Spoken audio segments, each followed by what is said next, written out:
Messieurs, je crois que vous êtes tous conscients que c'est un privilège que de recevoir au Club 44 Monsieur Jean-Pierre Vernant, même si sa modestie ne lui permet pas d'entendre de tels propos. C'est un privilège de recevoir ici un historien, un helléniste de sa stature, professeur au Collège de France, professeur honoraire, mais ça revient au même, c'est-à-dire que les travaux continuent comme avant, d'une part, et dont l'œuvre n'est pas seulement une œuvre de spécialiste, mais une œuvre également que, et cela je le vois au public qui est devant moi, une œuvre qui s'adresse à un auditoire plus large, que ce soit depuis les origines de la pensée grecque jusqu'à la mort dans les yeux. Cette œuvre, à part les articles spécialisés, c'est une œuvre qui nous interroge. Et je dirais que cela fait évidemment de quelques siècles que l'Occident s'interroge sur cette Grèce où ce même Occident a reconnu une des sources privilégiées de son identité moderne. Mais c'est encore plus un privilège que de pouvoir entendre ce soir un homme qui a, par sa réflexion, par ses recherches, renouvelé ce débat des origines, de la pensée grecque, de nos origines et en fin de compte de la raison. De la raison s'arrachant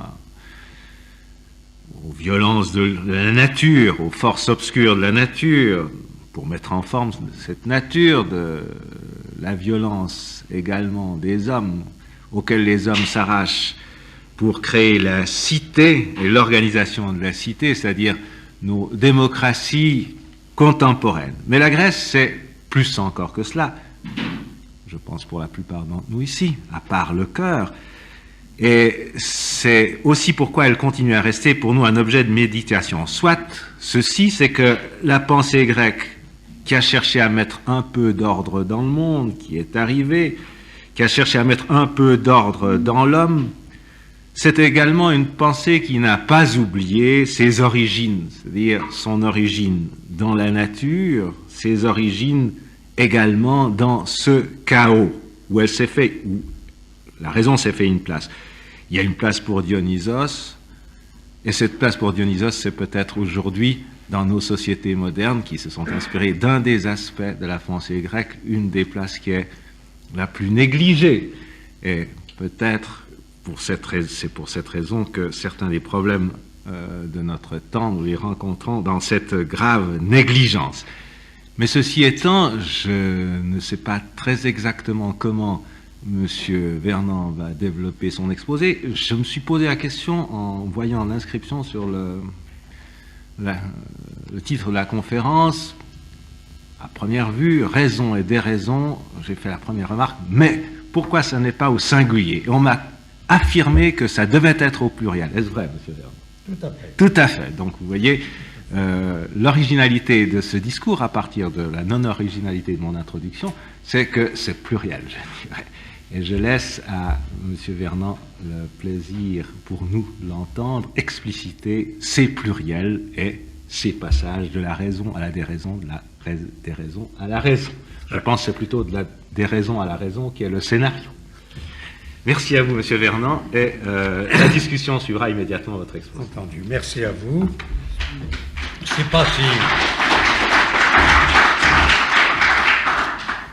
Je ne sais pas s'il y aura du plaisir dans ces pluriels, mais enfin, je vais, au fond, peut-être, oui, tenter comme ça, dans un espèce d'entretien très libre, très ouvert, et que je voudrais aussi peu, comment dirais-je, aussi peu pétant que possible, essayer de voir pourquoi j'ai mis raison et déraison au pluriel.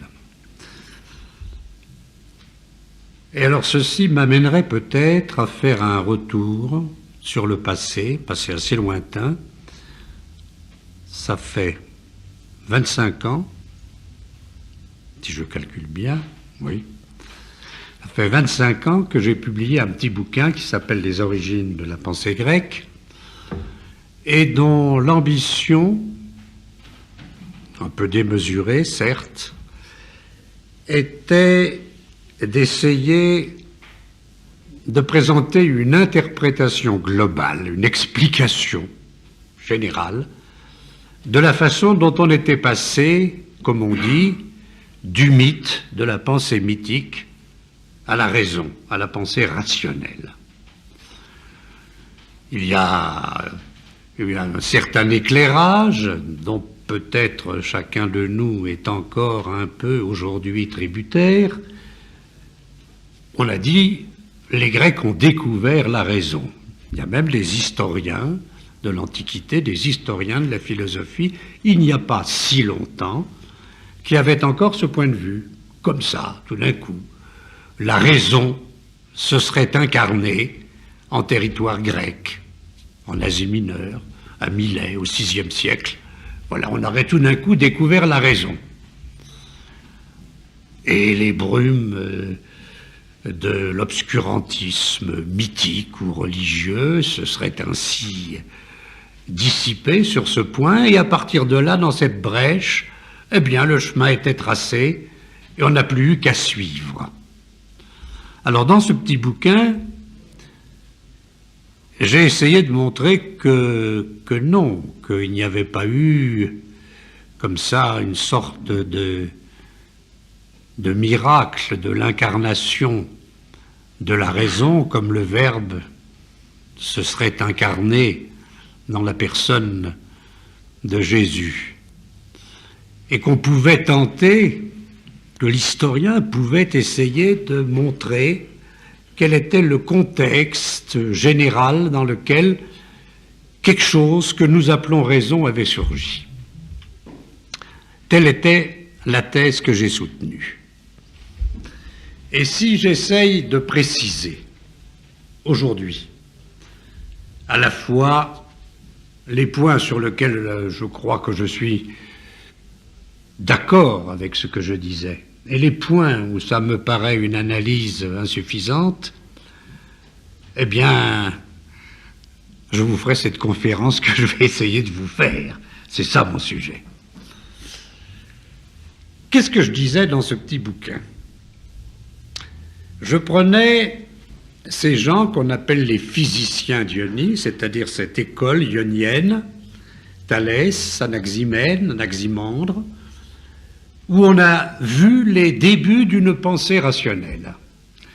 Et j'essayais, par rapport à ce que nous pouvons connaître de plus ancien, l'épopée homérique, et puis les grands poèmes théogoniques d'Hésiode, où Hésiode racontait comment le monde était né, comment il s'était fabriqué, dans un récit qui était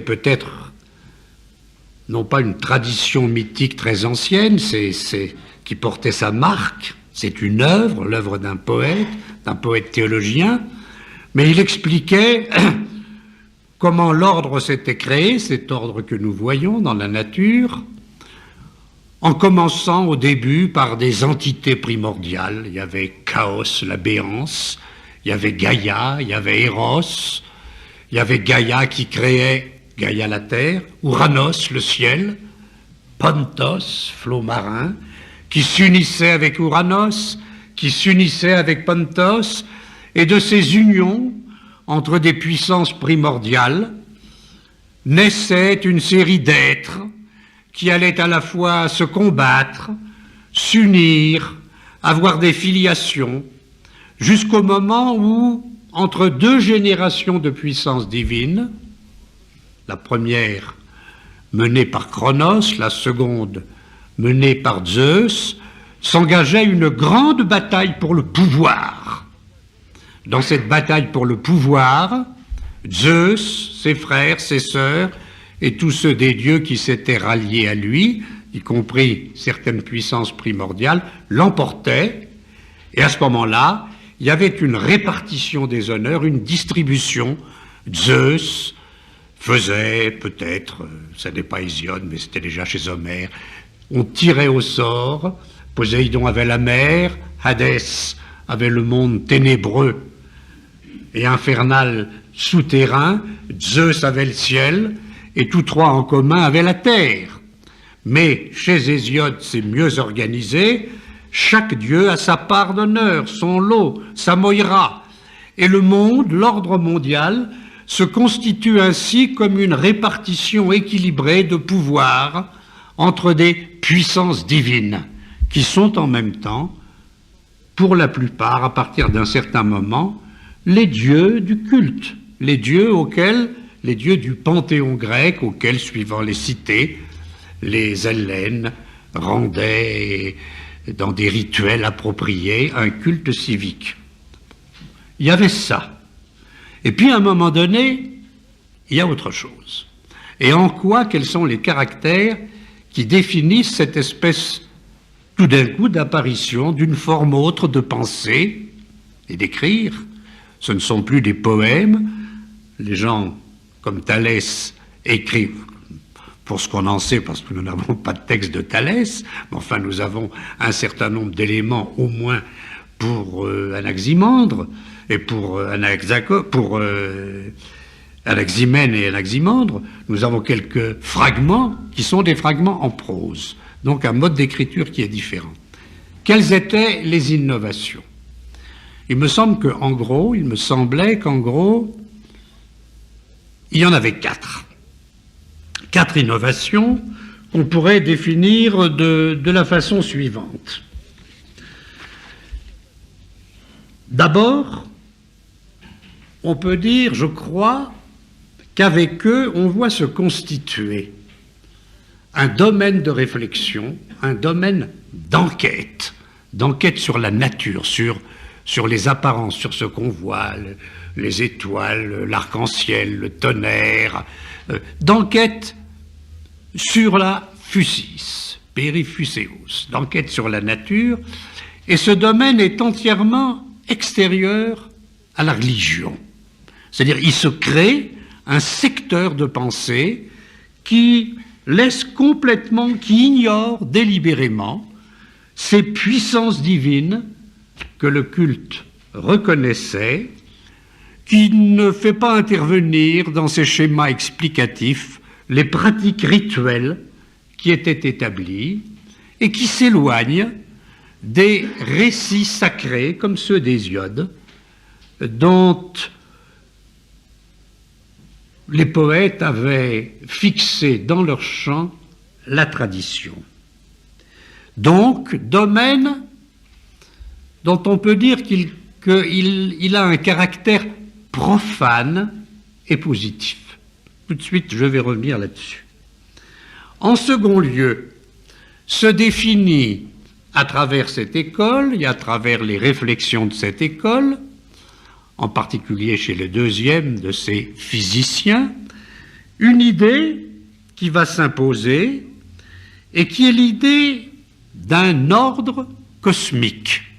D'un ordre cosmique qui ne repose plus du tout, comme dans les théogonies mythiques dont je vous ai parlé tout de suite, sur la puissance d'un Dieu souverain, sur sa monarchia, sur sa basileia, mais qui repose sur une loi immanente à l'univers, sur une règle de répartition qui va imposer à tous les éléments constitutifs du cosmos un ordre égalitaire, de telle sorte qu'aucun de ces éléments ne puisse exercer sur les autres un pouvoir de domination totale. Ou pour le dire en 2 mots, dans les théogonies traditionnelles, c'est le pouvoir, c'est la puissance d'un Dieu qui fonde l'ordre. Il n'y a pas d'ordre sans une puissance surnaturelle, puissance sacrée, qui va établir cet ordre et l'imposer.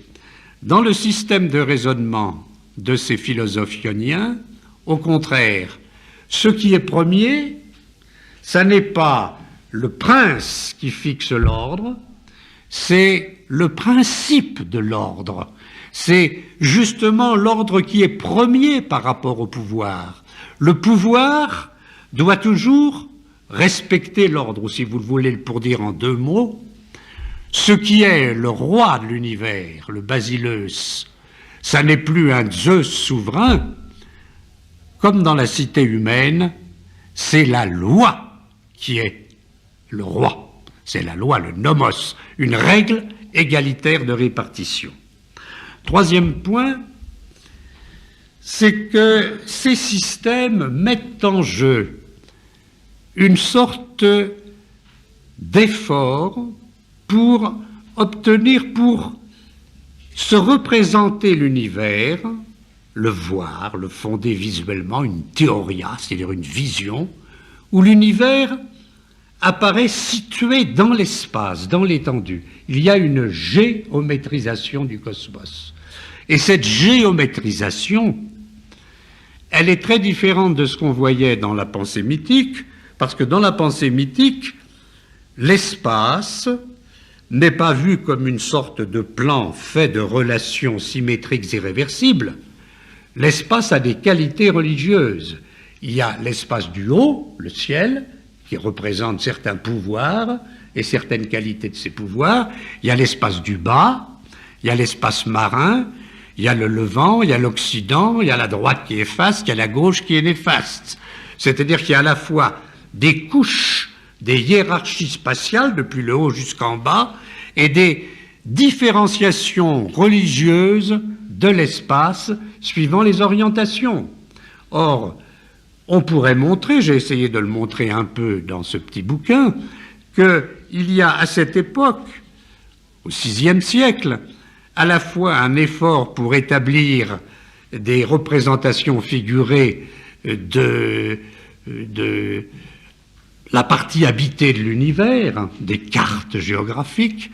Il y a à la fois un début d'observation astronomique avec des instruments précis et un effort pour construire des représentations figurées de l'univers.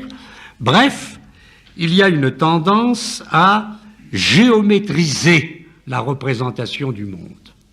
Quatrième caractère fondamental. Jusque-là, on peut dire qu'en Grèce, comme dans beaucoup de civilisations, c'est le maintien d'une tradition intellectuelle, savante ou religieuse, qui est la chose fondamentale. Si on veut démontrer qu'on sait, il faut démontrer qu'on s'inscrit dans la ligne d'une tradition. On répète.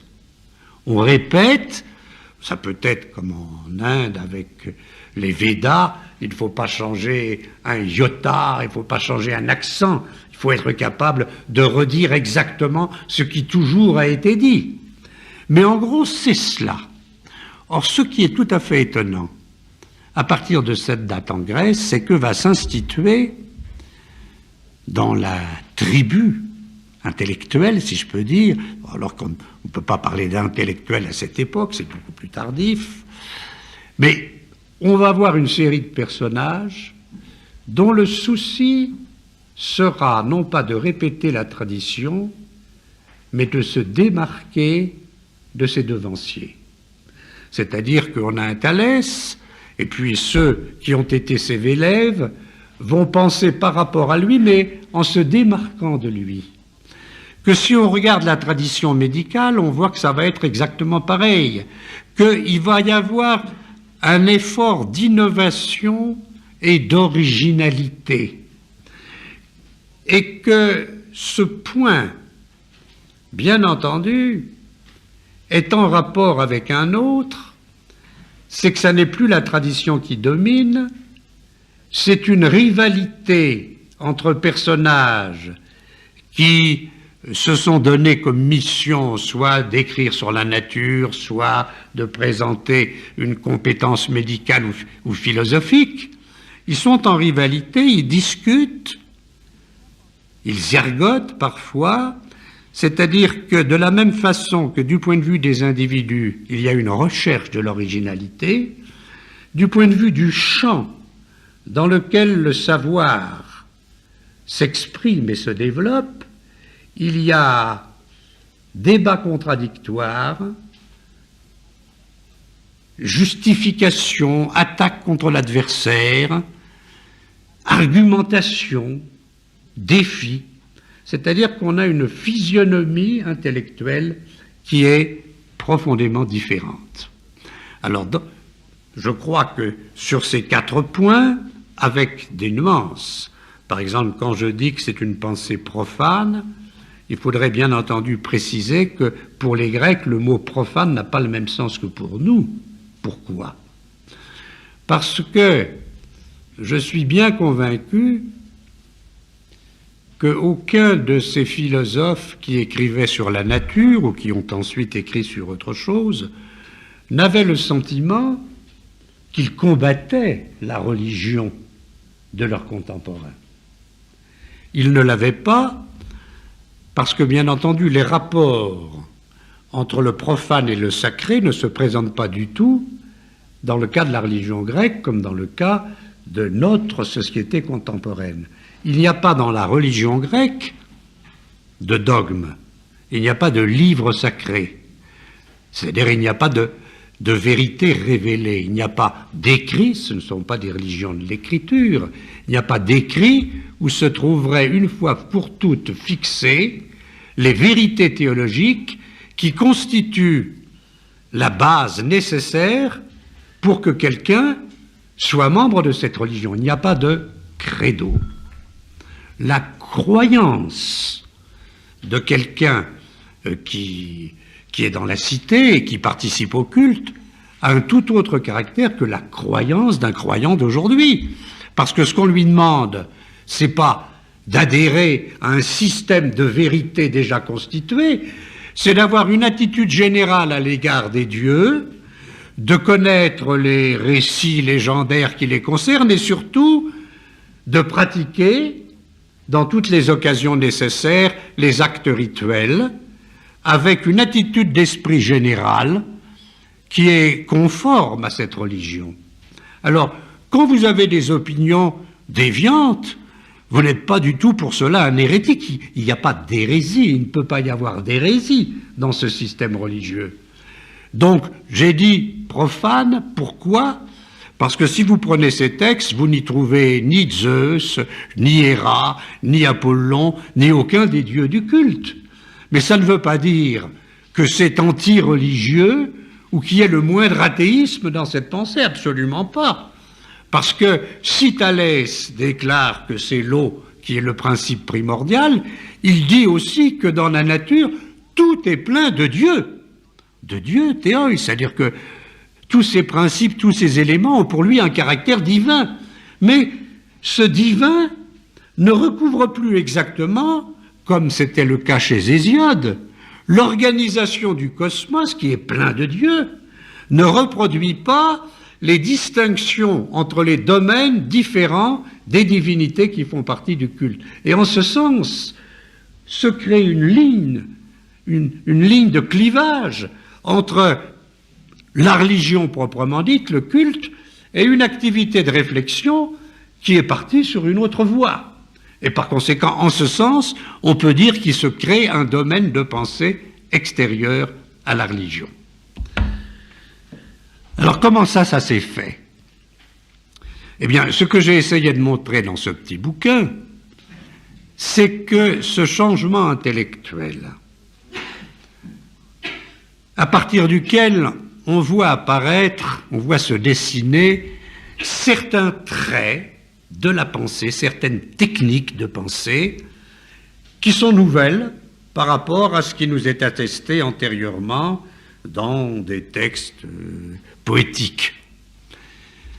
On ne peut pas les comprendre si on ne voit pas qu'ils sont non pas causés du tout, mais contemporains et absolument solidaires de transformation de la société elle-même. C'est-à-dire que ce qui caractérise ce nouveau mode de pensée, c'est l'apparition de la cité. Alors, je me référais à l'époque où j'écrivais ça aux découvertes récentes qui avaient été faites sur le plus ancien passé grec, le monde mycénien, et sur le fait que le déchiffrement de l'écriture qu'on appelle le linéaire B avait permis, en gros, de rapprocher ces sociétés achéennes, de Grecs par conséquent, des premiers Grecs qui étaient apparus en Ellade, de le rapprocher de civilisations similaires du Proche-Orient. C'est-à-dire où on a des sociétés où il y a un personnage, qui d'ailleurs ne porte pas le titre de Basileuse dans ses textes, mais de Laogetas, qui est un personnage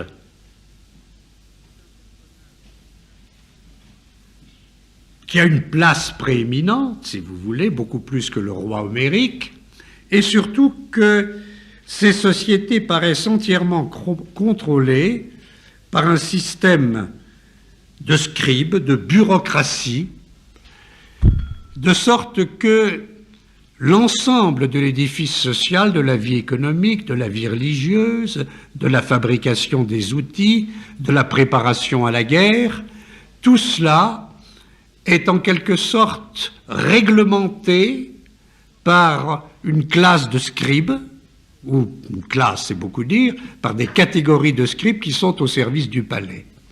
Or, après l'écroulement ou l'effacement de ces royaumes mycéniens, on en discute. Ce qui est certain, c'est qu'après le XIIe siècle, on avait pensé de façon très brusque, on pense maintenant de façon, au moins en certains endroits, plus progressive. Il y a un déclin à la fois démographique et économique, et ce qui apparaît au terme de ces âges obscurs, c'est un type de civilisation très différent, et c'est à essayer de caractériser, non pas sur le plan social et politique, mais à essayer de montrer que cet univers de la cité implique pour les hommes qui composent la cité une façon de se penser eux-mêmes dans leur inclusion dans le groupe humain et de penser le groupe humain dans son rapport avec l'espace tout à fait nouvelle qui a été au centre de mes préoccupations. Schématiquement, qu'est-ce qu'on peut dire ? Schématiquement, on peut dire, je crois, ceci.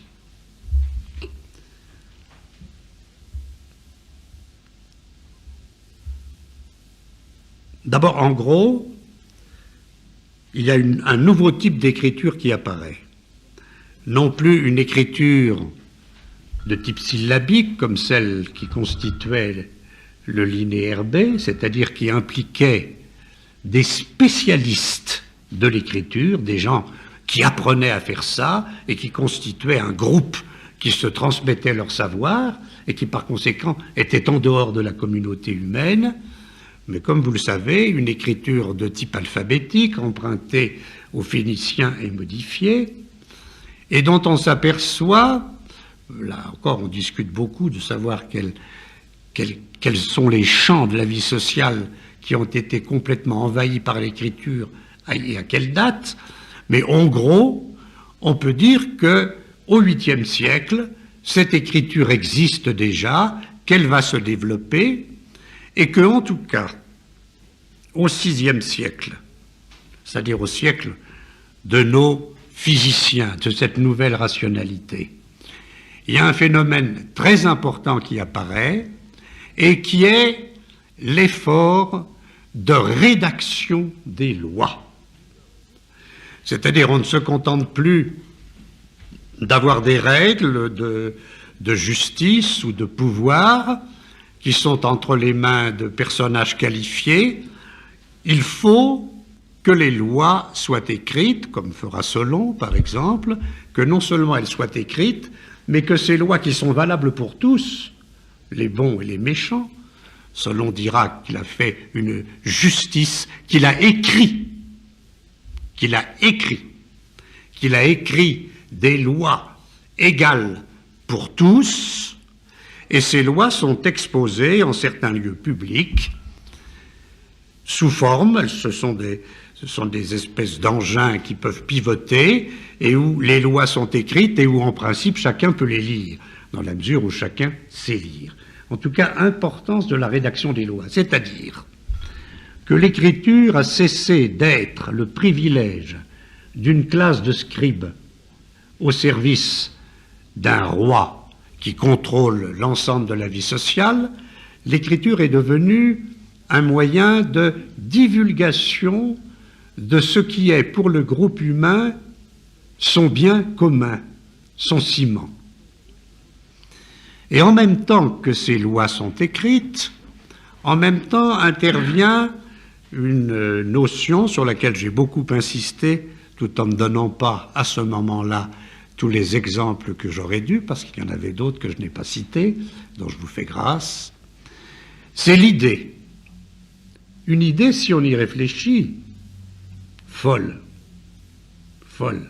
Cette idée sur laquelle va reposer d'une certaine façon le développement rationnel. L'idée folle que pour qu'un groupe humain soit un groupe et soit humain, il est nécessaire que le pouvoir, il n'y a pas de groupe humain sans qu'il y ait des rapports de domination et de soumission, sans qu'il y ait des rapports de force et de puissance. Ce qui apparaît au cours de ce VIe siècle dans toute une série de textes que nous avons, à la fois de textes, si je peux dire, législatifs, et puis de récits qui nous sont faits par des gens comme Hérodote, ce que nous voyons, c'est cette idée qu'il est nécessaire de déposer le pouvoir au milieu, qu'il soit en messo, ou que on l'apporte es messon. Le pouvoir au milieu, qu'est-ce que ça veut dire?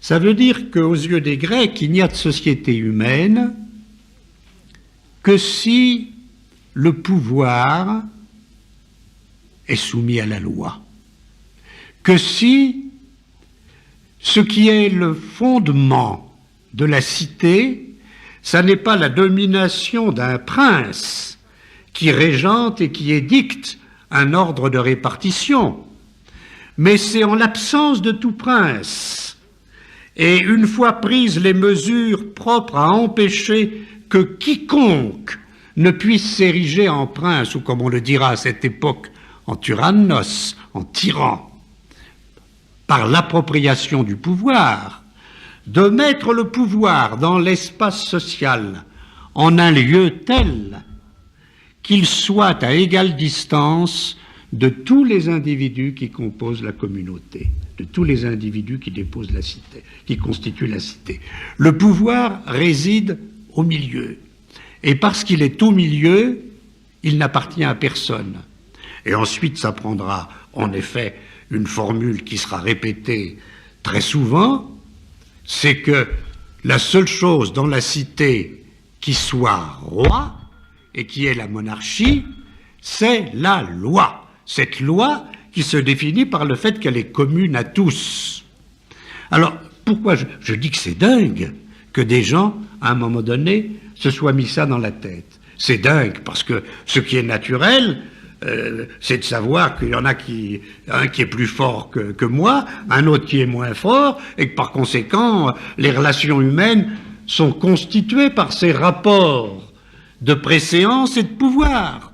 Tandis que là, il y a l'idée, c'est la même chose quand Aristote dira que l'homme est un animal politique. Il y a l'idée qu'il y a un plan, qui est le plan politique, le plan de la police, de la cité, et que ce plan, ce qui le constitue, c'est justement le fait que ce ne sont plus des rapports de domination et de pouvoir qui sont la règle, parce que le pouvoir est mis au milieu.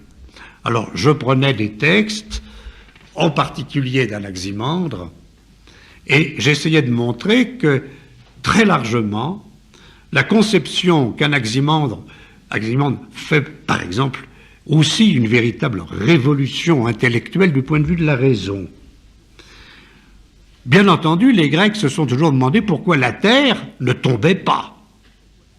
Alors, dans les théogonies, elle est une puissance qui est la stabilité, et elle est la stabilité parce que sous elle, d'une certaine façon, il y a des racines qui peuvent aller même à l'infini, ou bien on va imaginer que sous la terre, il y a des coussinets, comme chez Thalès, qu'il y a de l'eau, qui la soutient, et de l'air. Et qu'est-ce que fait alors mon Anaximandre? Il a cette formule stupéfiante, qui est la suivante. C'est que la terre, elle demeure, Méneille, elle demeure sans bouger, elle ne tombe pas et on peut marcher tranquillement dans un pays où il y a des tremblements de terre. Pourquoi? Parce que, étant située au centre de la circonférence du monde, elle n'est dominée par rien. C'est-à-dire que la Terre se trouve dans sa vision située dans une espèce d'espace homogène et réversible, et le fait qu'elle est au centre fait qu'elle se maintient là, en quelque sorte, simplement en raison d'une loi de réversibilité. Elle n'a pas de raison d'aller d'un côté plutôt que d'un autre. Pourquoi irait-elle à droite, à gauche, en haut ou en bas, puisqu'elle est au centre?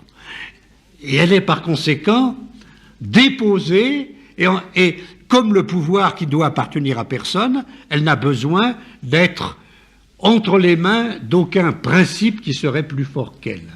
Alors je dis révolution intellectuelle, car à partir de cette notion d'une terre centrale et qui demeure où elle est en raison même de sa centralité, vous voyez les développements qu'ils vont avoir. Mais comment ne pas comprendre qu'il y a aussi une relation entre cette conception de l'espace politique avec la place publique au centre et d'autre part cette conception physique d'Anaximandre. Ce point de vue est renforcé par le fait que Thalès, les autres sages, ne sont pas simplement des physiciens, mais qu'ils sont des hommes qui s'intéressent, les choses ne sont pas coupées comme ça.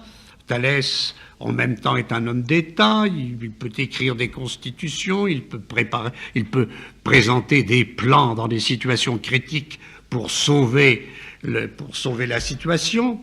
Et il y a un rapport étroit entre des gens qui sont à peu près contemporains, un Solon et un Thalès.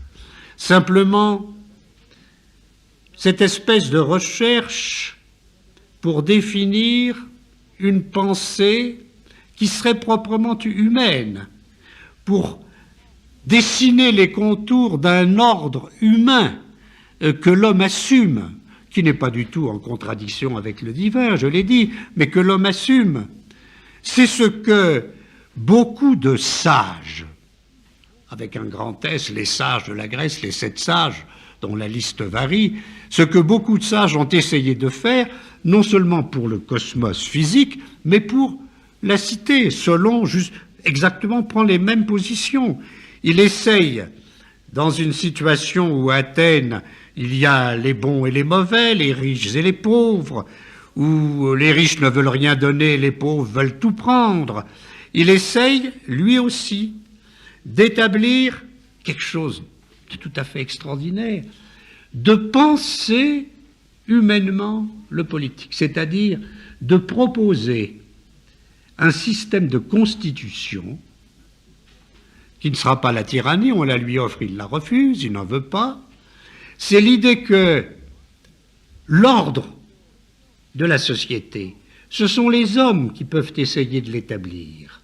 Ce sont les hommes qui, par leur réflexion, lorsqu'ils en prennent la peine, sont susceptibles de définir un équilibre social. Et les Grecs garderont toujours cette idée que la chose politique, les constitutions, ce sont les hommes qui les fabriquent. Ils peuvent d'ailleurs les changer. Elles sont valables dans la mesure où elles ne sont pas purement humaines, où elles respectent les lois du cosmos et l'ordre divin, mais ça n'empêche pas que ce sont les hommes qui le fabriquent. Ça n'est pas le souverain qui, dans un rituel comme à Babylone, recrée tous les ans l'ordre cosmique, un ordre qui est divin, et il est simplement l'intermédiaire entre le monde divin et le monde de ses sujets. Pas du tout. C'est un Solon à qui on confie une mission et qui va essayer de l'établir en réfléchissant sur cet ordre.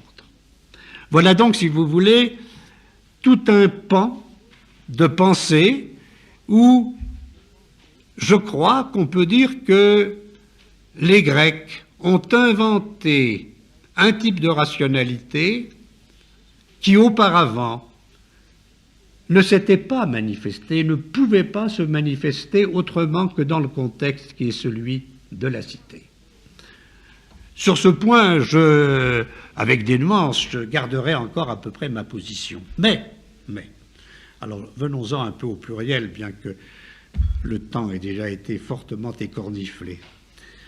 Pourquoi? Parce qu'ils n'ont pas inventé la raison, cette raison n'est pas la nôtre. Elle n'est pas la nôtre. Notre raison à nous, elle a une longue histoire, et dont les épistémologues peuvent montrer le cours. Cette raison est une raison qui se traduit dans des discours, c'est une raison rhétorique. Je dirais volontiers que cette raison grecque, et pour les raisons que j'ai dites, par son lien avec ce système d'institution de la cité, c'est une raison, entre guillemets, politique, comme Aristote dit que l'homme est un animal politique. Pourquoi? Parce que l'élément fondamental de tous ces caractères que j'ai indiqués, c'est ce qu'on pourrait résumer par la formule: à partir d'un certain moment, les règles du jeu intellectuel sont les mêmes que les règles du jeu politique. Dans la cité, étant donné que le pouvoir n'appartient à personne en raison de son statut sacré ou nobiliaire, alors l'arme du pouvoir politique, c'est la parole, c'est le débat argumenté.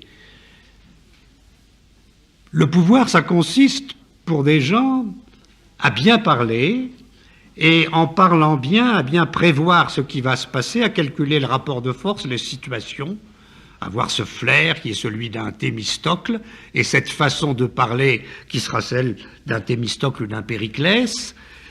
Et cet art de la parole définit justement ce type de rationalité rhétorique. Et nous n'avons pas en Grèce, nous n'avons pas de physique expérimentale, nous n'avons rien de semblable. Nous avons au départ une rationalité qui est très proche de la rationalité politique, mais qui va très vite aussi prendre des formes diverses, c'est-à-dire des raisons au pluriel. Je ne peux pas développer cela, mais il y a au moins deux grands courants qu'il faut distinguer. Il y a le courant des physiciens, les ioniens. Ce sont des gens qui regardent les phénomènes, ce qui se passe, et qui essayent d'en trouver des explications. Les phénomènes. Il y a des cycles, il y a des saisons, il y a toutes sortes de choses qui se passent. Ça, c'est un premier type de rationalité. Il y en a un deuxième qui apparaît dans d'autres régions de la Grèce, un peu plus tardivement, et qui ne s'intéresse pas du tout aux phénomènes, qui essaye d'atteindre, derrière les apparences, derrière les phénomènes, ce qui échappe à toute espèce de cycle, à toute espèce de devenir, c'est-à-dire un effort pour atteindre l'être avec un grand E, ce qui est permanent, ce qui est stable, ce qui est un. Alors on voit apparaître toute une série d'écoles philosophiques qui s'écartent de l'étude des phénomènes, mais qui, d'une certaine façon, vont déjà orienter la rationalité vers une recherche, j'emploie ces mots en sachant qu'ils ne sont pas bons, une recherche d'un absolu et d'une certaine transcendance.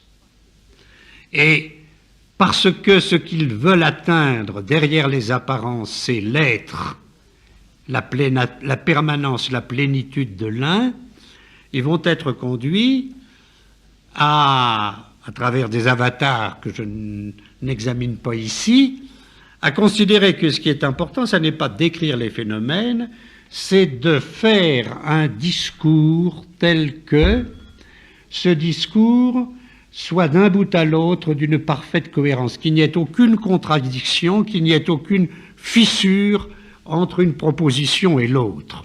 Ce qui va aboutir à cette chose si étonnante aussi,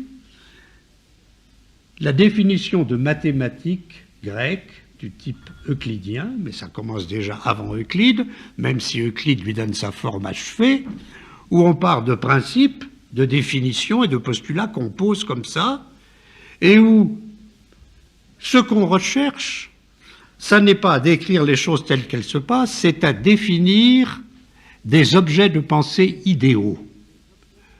Non pas la ligne que je trace, le point que je marque, le carré que je fais, mais le point, la ligne, la surface, le carré, le triangle, en eux-mêmes comme idéalité. Et le résultat, ce sont une rationalité qu'on peut appeler la rationalité démonstrative, qui a pesé si fort, puisque ce qu'il s'agit, c'est à partir de définitions, d'axiomes et de postulats, de faire toute une série de raisonnements ou d'opérations où il n'y ait jamais de faux pas. Ce qui compte, c'est donc la cohérence interne d'un raisonnement et non pas l'observation exacte des phénomènes et l'invention de schémas explicatifs pour en rendre raison. C'est un autre type de rationalité. Et on le voit bien. On le voit bien, par exemple, si on prend la littérature médicale. Parce qu'on voit que dans la littérature médicale, il y a des couches de rationalité différentes en Grèce. Il y a des médecins qui sont de purs fubistes, qui sont des thaumaturges, des devins, des purificateurs, des guérisseurs. Il y a des médecins qui sont des gens qui sont vraiment des professionnels, qui notent tous les jours très exactement tout ce qu'ils voient, tous les symptômes, tous les cas, qui sont à ras de terre, qui sont d'une prudence pour le diagnostic extraordinaire. Et puis il y a des médecins qui sont beaucoup plus proches des philosophes, c'est-à-dire qui font de grandes constructions systématiques. Autant de rationalités qui sont en concurrence. Il y a donc des raisons grecques. S'il fallait développer ce point, alors il faudrait regarder à côté de la raison des médecins, de la raison du mathématicien, il faudrait regarder les sophistes, quel est le type de rationalité qu'ils développent, et comment, contre les sophistes, apparaissent à un moment donné des raisons philosophiques. Je vous fais grâce de cela. Ce que je veux dire, c'est qu'il y a une pluralité de raisons. Mais le point qui me paraît aussi très important, c'est que quand on raisonne, quand on réfléchit en historien sur ces faits, on s'aperçoit qu'aucune de ces rationalités n'a, si je peux dire, les mains pures.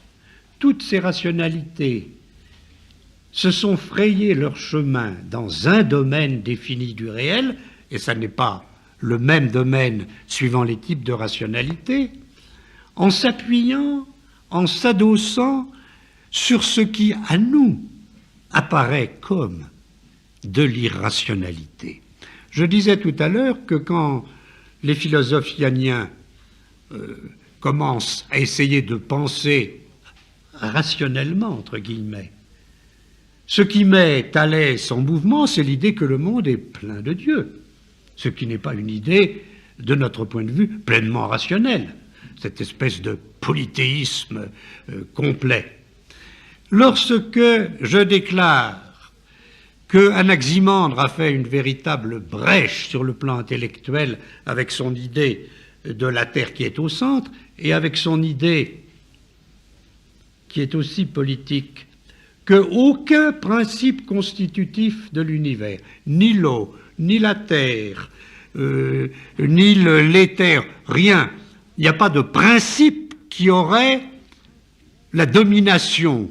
Le monde n'est pas sous la domination d'un élément naturel ou d'une puissance, l'humide, le sec, le chaud ou le froid, qui l'emporterait sur les autres et qui serait roi du monde comme Zeus tenant est roi du cosmos dans la théogonie. Non, non, pas du tout.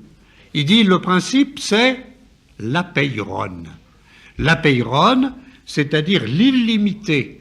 Et on peut montrer, je crois l'avoir très bien montré après d'autres, que s'il choisit la Peyronne, c'est justement parce que, grâce à cette notion d'apeiron, aucun principe ne va plus occuper le kratos ni se trouver au centre de l'univers.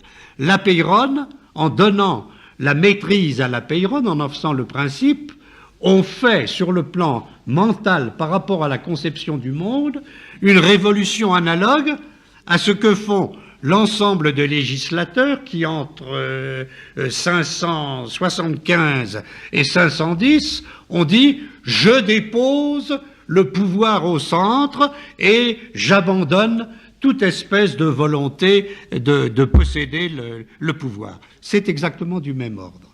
Mais en même temps, cet apeiron, cet illimité, eh bien, nous voyons bien d'où il est sorti.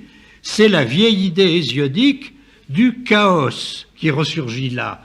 Et certainement, le savant n'aurait pas pensé à son apeiron, qui établit la brèche, si le théologien mythique n'avait pas placé à l'origine du monde le chaos, c'est-à-dire une sorte de complète indéterminé d'où tout va sortir. De la même façon, je vous ai cité Solon. Solon instituant un ordre social parfaitement équilibré et d'une certaine façon pour nous rationnel.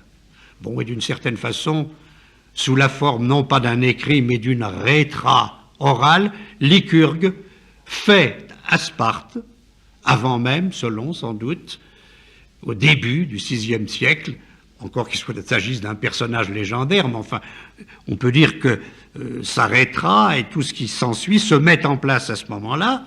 Donc, voilà des gens qui, comme dans la glaise, modèlent une constitution dont ils pensent qu'elle réalise un équilibre, qu'elle est modérée et équilibrée. Mais ils ne peuvent pas faire ça tout seuls. Si vous prenez Solon, nous savons qu'il n'a pu mener à bien son projet de réforme que parce qu'il y avait une espèce de personnage farfelu, inspiré des dieux, devin, qu'on appelle Épiménide, qui est venu en même temps que lui, et qui, en même temps que lui, a permis que cette réforme de la cité soit mise en place, parce qu'auparavant, par des incantations, des purifications, des chants, et par des procédures rituelles consistant à faire venir des moutons blancs et noirs, à les faire partir de l'aréopage et à leur dire toutes sortes de troupeaux, allez-y, filez, et ensuite d'observer tout sur la terre d'Athènes qui était souillée, parce que si Solon se met à l'œuvre, c'est en même temps parce qu'on s'imagine qu'en raison d'un crime commis auparavant, il y a un malheur qui s'est abattu sur la cité, une impureté. Alors Solon, lui, il va faire ses lois, il va supprimer certains aspects, non pas de servage, mais de dépendance de la paysannerie attique. Il va prendre des mesures constitutionnelles, mais pendant qu'il fait ça à côté de lui, et en quelque sorte adossé à lui, il y a une sorte de devin inspiré qui lui fait partir ses moutons, et partout où les moutons s'arrêtent, il établit un autel. Quand c'est un mouton noir, ça doit être une divinité qu'il faut apaiser parce qu'elle est furieuse. Lorsque c'est un mouton blanc qui s'arrête, c'est un autel à une divinité favorable qu'il faut implorer. C'est-à-dire que nous voyons que ce qui pour nous est radicalement séparé, une attitude rationnelle et une attitude rituelle ou religieuse, en réalité, elle se côtoyait, que Lycurgue fait pareil. À Sparte, lui, Lycurgue édifie sa rétra, et en même temps, il a à côté de lui un dénommé un Crétois, Talétas, dont on nous dit qu'il était un homme divin et inspiré, et que par les chants qu'il le proférait, il purifiait toute la cité et qu'il la rendait à l'avance propre à comprendre ce que Lycurgue proposait à ses concitoyens, à la rendre en quelque sorte malléable par des incantations religieuses à une certaine, entre guillemets, rationalité politique. Donc, voilà. Et parce que j'ai déjà été fort long et qu'on pourrait continuer longuement sur ce sujet, j'ajouterai seulement 2 choses. La première est la suivante. Bon, les Grecs ont inventé leur forme de rationalité. Nous voyons que le débat ne s'épanouit entre la raison et la science d'un côté, la religion et le mythe de l'autre. C'est pas comme ça que ça s'est fait. Ça s'est fait dans chaque secteur. Des efforts pour mettre au point des techniques de réflexion ou d'investigation sur la nature, on faisait avec ce qu'on avait, et qui empruntaient beaucoup de leurs matériaux et de leurs démarches à ce qui étaient les traditions du moment, sans que, lorsque ça se faisait, on ait un sentiment clair, en général, quelquefois c'est arrivé, de l'opposition entre ce qui était proprement rationnel et ce qui ne l'était pas. Et en même temps, ces Grecs qui nous apparaissent comme des hommes tellement qui avaient su faire d'eux-mêmes des serviteurs d'un certain juste milieu, d'un certain idéal de mesure, connais-toi toi-même, n'essaye pas d'être un dieu, connais tes limites, avec l'idée d'un idéal de maîtrise de soi, de ne pas s'abandonner aux passions, d'un effort constant à travers toute la civilisation grecque pour se dominer, pour avoir à l'égard des désirs, des impulsions de tous ordres, la même attitude qu'on peut avoir à l'égard d'un esclave, considérer qu'on ne peut pas se laisser maîtriser par cette partie de soi. Tout ça c'est vrai, mais il ne faut pas grand-chose pour que ça claque. Il suffit de lire Thucydide racontant la peste à Athènes pour voir que dans une certaine période, chez Athènes, la mère de la science, de la philosophie, tout ce que vous voulez, alors l'irrationalité complète prend le dessus. On croit n'importe quoi, comme dira Thucydide. C'est la crédulité la plus totale qui revient, qui refait surface. Ou encore chez le même Thucydide, lorsqu'il décrit les événements qui se passent 20 ou 25 années après cette peste à Corcyre, au moment d'une guerre civile absolument affreuse, la description que fait Thucydide est à vous faire dresser les cheveux sur la tête. On s'égorge, les enfants tuent les pères. Et surtout, il y a cette remarque de Thucydide qui dit que dans des époques comme celle-là, tant que durera la nature humaine, lorsqu'il y aura des moments de grande crise et de grande tension, on verra réapparaître la même chose. Et ce n'est plus la maîtrise de soi et la réflexion raisonnée et intelligente qui apparaît comme bonne, mais au contraire, tout l'inverse, le fait de s'abandonner à ses instincts, aux idées les plus folles, ça bascule d'un seul coup. La barbarie, l'irrationalité sont toujours prêtes à refaire surface. Et peut-être est-ce à cause de ce sentiment que les rationalités qu'ils commencent à mettre en place et qui sont celles qui pouvaient, en quelque sorte, travailler les données à ce moment-là, parce qu'ils avaient le sentiment qu'elles étaient toujours fragiles et menacées, que les Grecs, au moins chez leurs poètes tragiques, et je dirais volontiers dans leur religion, ont toujours considéré que toute attitude trop tranchante et trop assurée de l'homme, cet homme qui commence à émerger en tant qu'homme, qui prend en main ses affaires publiques, qui réfléchit sur le monde pour lui donner des explications qui sont de type humain, s'y croit trop que c'est arrivé, s'y croit trop que l'ordre de la cité, que l'homme citoyen, c'est la fin des fins, alors c'est fichu.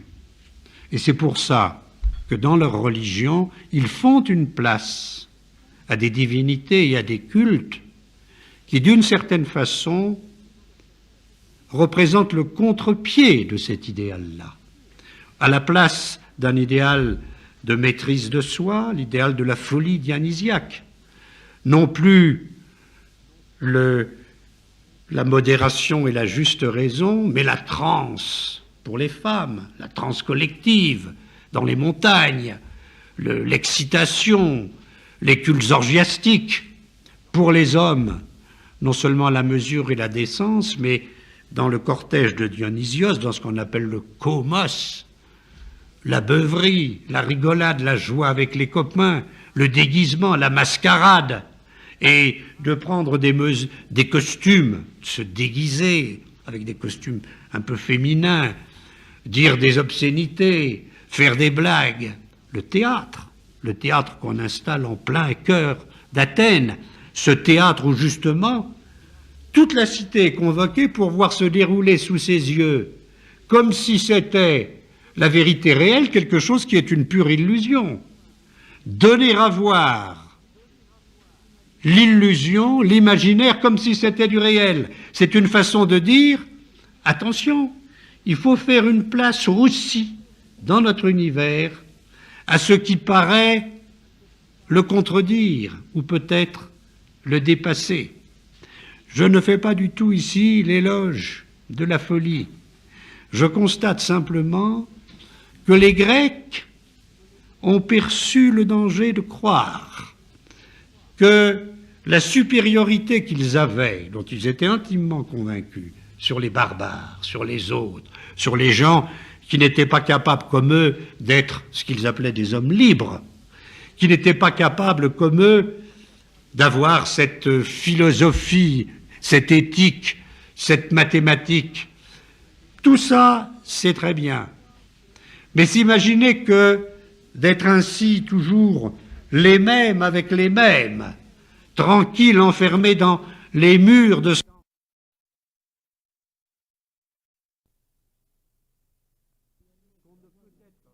qu'on ne peut être réellement soi-même et avoir une identité qui est forte dans ce qu'elle peut comporter de rationnel, que si on s'ouvre à la compréhension de l'autre, qu'on l'accueille et qu'on lui fait une place. Et avec le cas de Dionysos, on peut dire que les Grecs, dans leur religion, ont installé l'autre. Dionysos est le dieu de l'altérité. Il est le dieu de la magie qui fait que tout ce qui était séparé va se côtoyer entre les bêtes, les hommes et les dieux, où il doit y avoir des frontières immuables. Eh bien, tout se mélange pour les fidèles dans une sorte de retour bienheureux avec l'extase et la thiase, dans le thiase, de retour bienheureux à un âge d'or où tout est mélangé, où les bêtes, les dieux, les hommes ne font plus qu'un.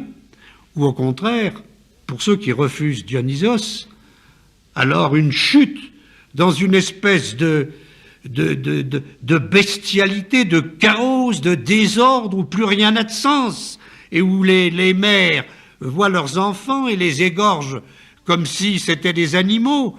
Il y a une sorte de mélange affreux et chaotique. Ce sont les deux possibilités. Mais la seconde, c'est-à-dire la face affreuse de l'autre, elle apparaît précisément dans les cités chez les hommes qui croient qu'on peut refuser Dionysos. Pour ceux qui ont compris qu'il faut l'installer avec tous les honneurs au centre du dispositif civique, que Dionysos, qui est d'une certaine façon l'anticité ou l'autre de la cité doit l'accueillir et le faire sien. Si elle ne fait pas ça, alors ce sont les déraisons au pluriel qui non seulement côtoient la raison ou les raisons, mais qui la submergent. Excusez-moi d'avoir été beaucoup trop long.